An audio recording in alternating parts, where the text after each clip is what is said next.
Hey, what's up guys, it's Bobbly Doo here, just doing a long overdue review of the Benchmade 51 Morpho. So I promised this video almost a year ago, or maybe it was over a year ago, I'm not sure at this moment. And at that point in time, the knife was still in production, but now it's discontinued. So I'm going to make good on my promise, and I'm just going to get into the review now. So this knife, closed length, we're going to start out with some specs, by the way. We're going to measure them. This knife closed length is about 5 and 1, 2, 3, 4, 5, 6 30 seconds, which I'm sure reduces, but I don't know what it reduces to right at this moment because I'm making this video late at night. So there's that. And then we're going to do the open length as well. So we're going to measure the old open length. So not including the latch, the knife is approximately 9 and we're going to use an exact measurement here, 9 and a skosh over 9 and a quarter. So just a skosh, exact measurement, skosh over 9 and a quarter, and then our blade length, we're going to measure from the handles to the point of the blade is almost exactly 4 and a quarter, and I can't see my screen on my camera right now, so here we go. So almost exactly 4 and a quarter. Okay, so now I know that regular specs really aren't that good of a method of measuring how big this knife actually is in real life. So we're just going to do an everyday object first. So hopefully everybody has a tube of chapstick that they can get an idea for how big this knife is against.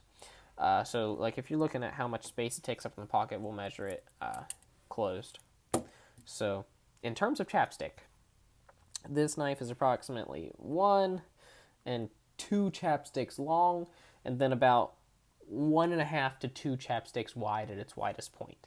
So that's about how much space it'll take up in your pocket, is about 2 by 2.5 or 2 by 1.5 chapsticks in width area, I guess.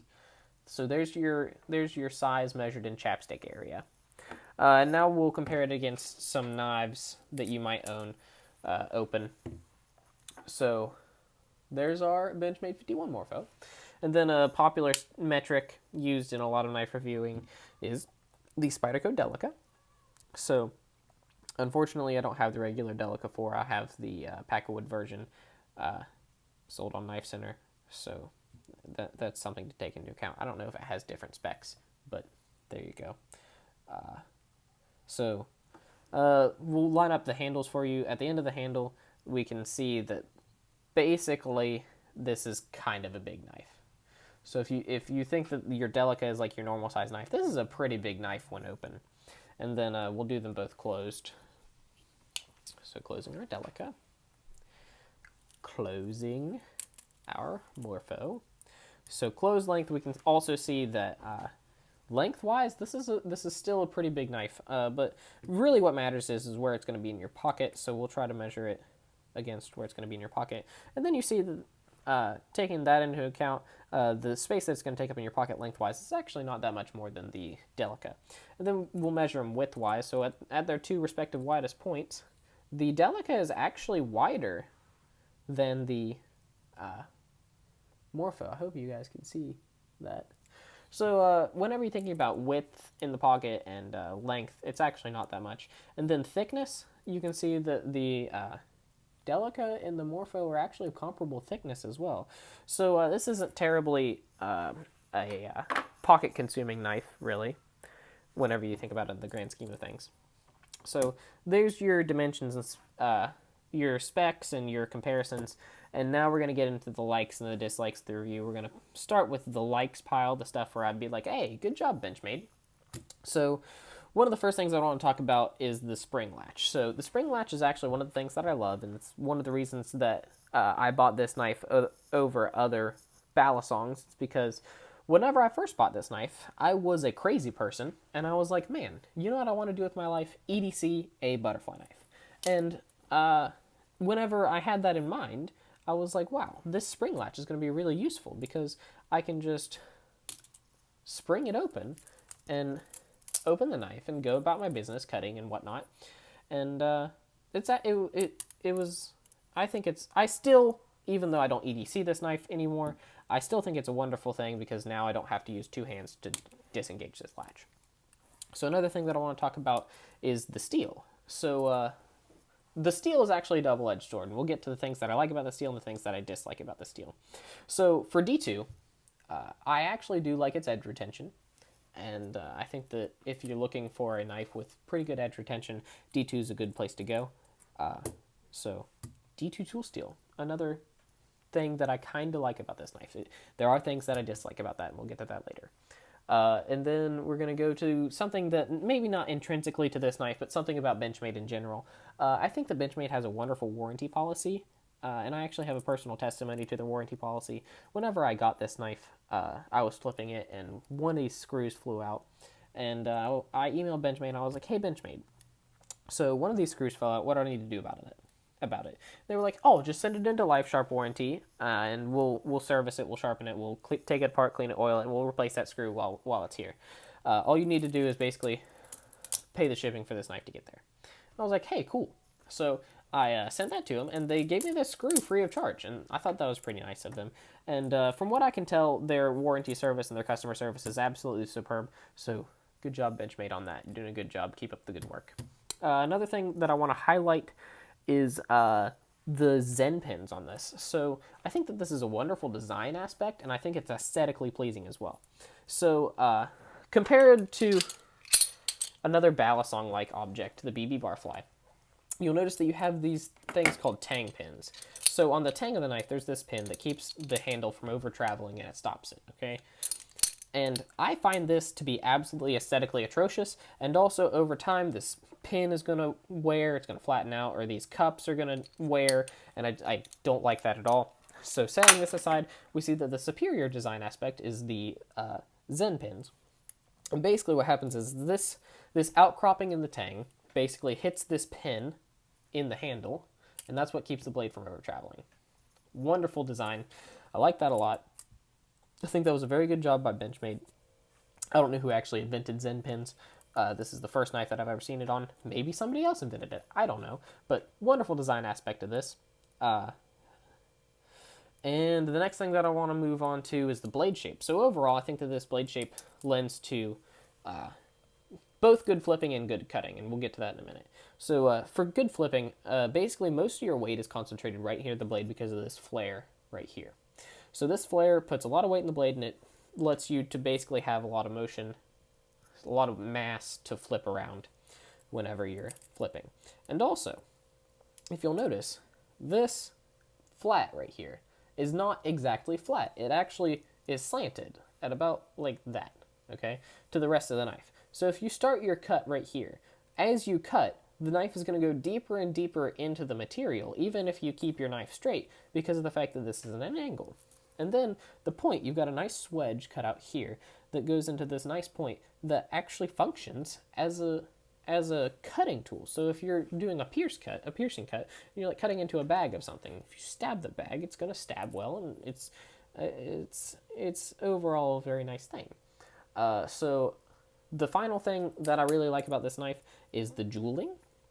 So it's a really subtle touch, but I like it a lot, and I think it was nice that Benchmade included this little touch. So these little titanium liners, if you move this around in the light, you can see that there's like what looks like little jewels in there.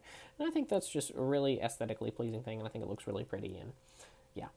So there's that. So now on to the things that I don't like about this knife. So I don't like, the first thing, their choice of handle material. So G10 is a very light handle material, and it's also prone to dinging up. So if you were to drop this knife, which in the course of any balisong's life, it's going to be dropped at some point in time, no matter how good you are at flipping, you're going to drop it, you're going to mess up. So if you notice right here, there's this like indentation, this dent in my handle from where I had dropped it.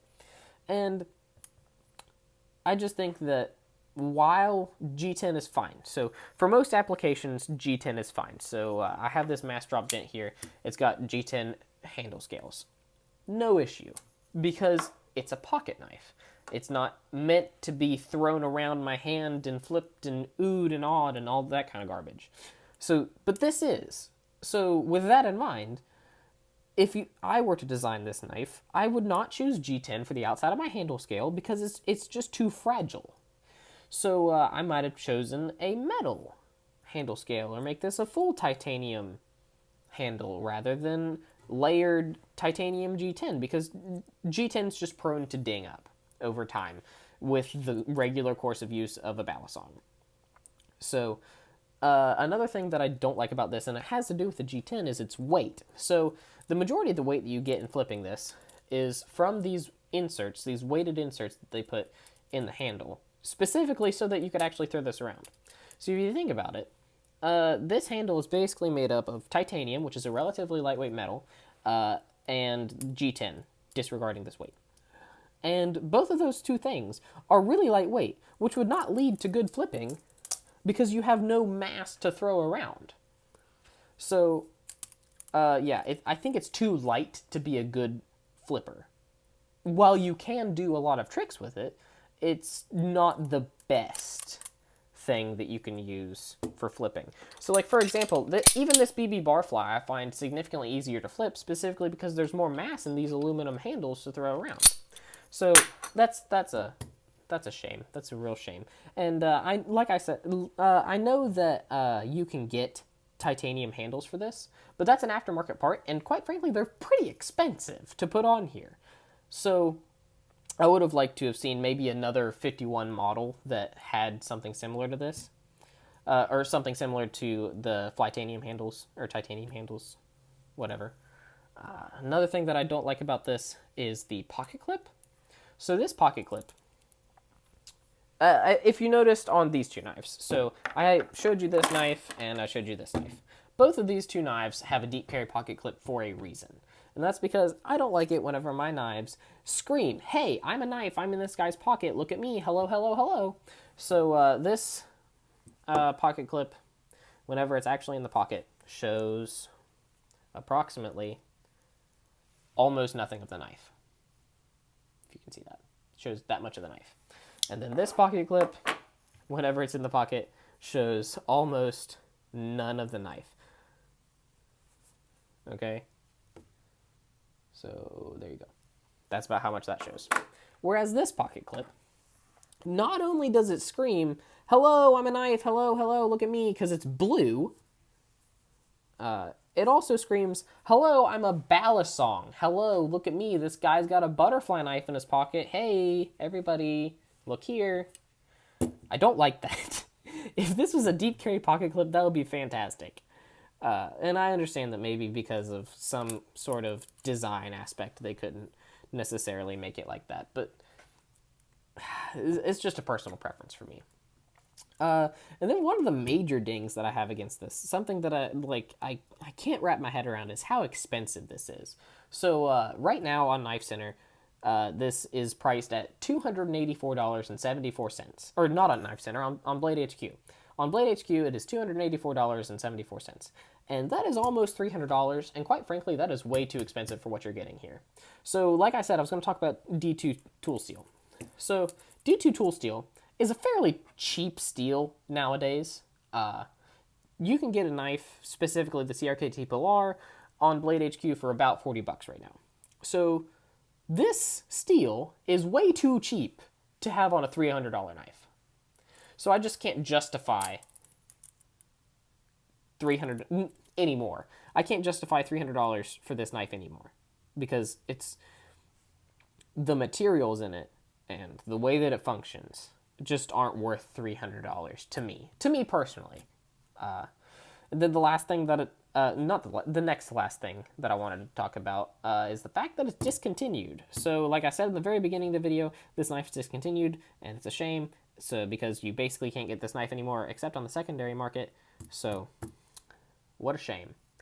And then the last thing that I wanted to talk about is the legality surrounding butterfly knives in general. So as pretty much everybody in the knife world knows, there are certain laws that surround all knives.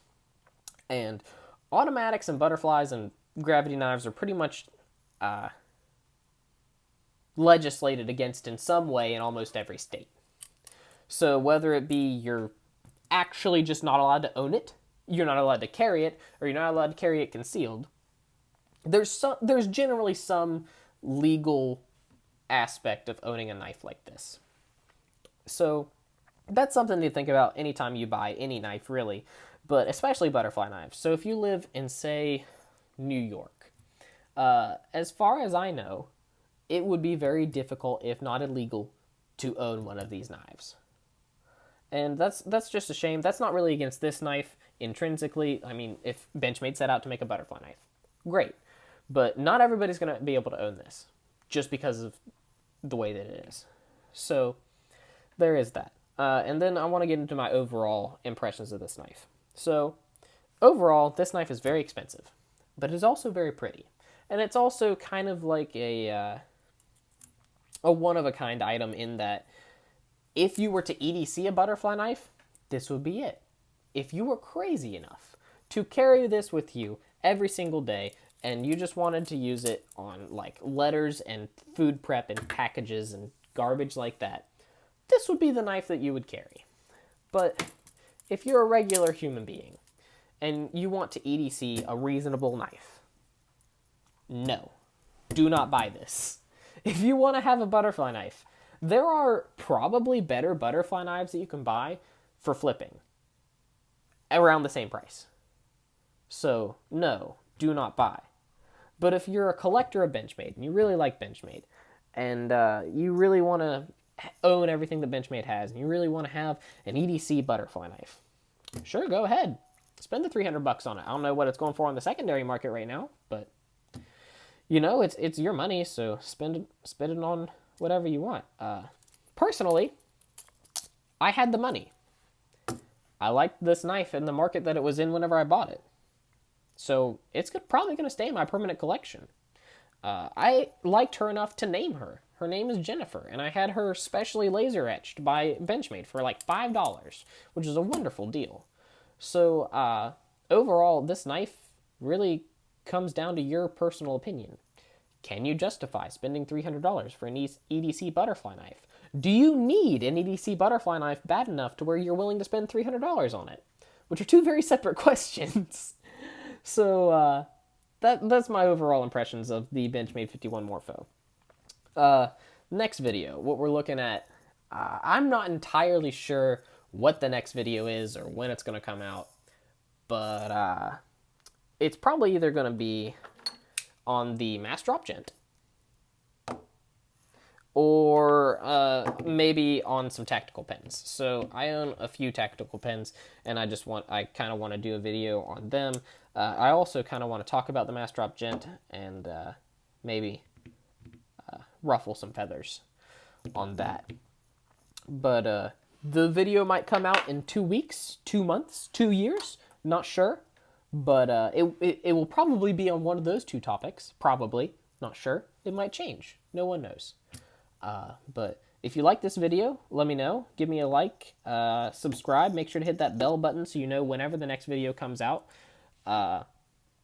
Leave me a comment, you know, tell me what you hated about my video, tell me what you liked about my video, tell me what I need to do better, tell me what I did wrong. Just give me some feedback. I always take criticism very well. So, appreciate you guys, and I'll see you later.